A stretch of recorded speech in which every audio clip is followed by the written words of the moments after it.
داسې انګېرنې هم شته چې ګواکې ستاسو اړیکې له جمهور رئیس بوش سره ستاسو اړیکې د اوباما سره د دې په پرتله ډېرې نږدې او د ملګرتوب په کچه وي او د جمهور رئیس اوباما سره ستاسو اړیکې لږ څه سړې دي؟ نه هیڅ شخصي اړیکه نشته دلته. بوش د امریکې جمهور رئیس و او زموږ سره دولتي رابطه درلوده. شخصا یو مېلمانوازه سړی و بې له شکه او انډیوال سړی و، خو رابطه دولتي وه. زما او د امریکې د دولت رابطه د اوباما په دور کې نه ده سره خرابه شوې. زما او د امریکې د دولت مابینځ د روابطو کړکېچ او خرابوالی د 2007 کال څخه شروع شو، کله چې دوی پر عزیز آباد باندې په هرات کې په شینډن کې بمباري وکړې او زموږ 120 کسه ښځې، ماشومان او بچیان او نارینه شهیدان شول.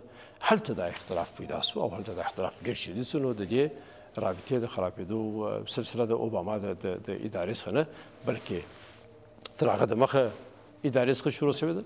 اوباما د امریکې رئیس جمهور دی، هغه د امریکې د مفاداتو مسؤل دی.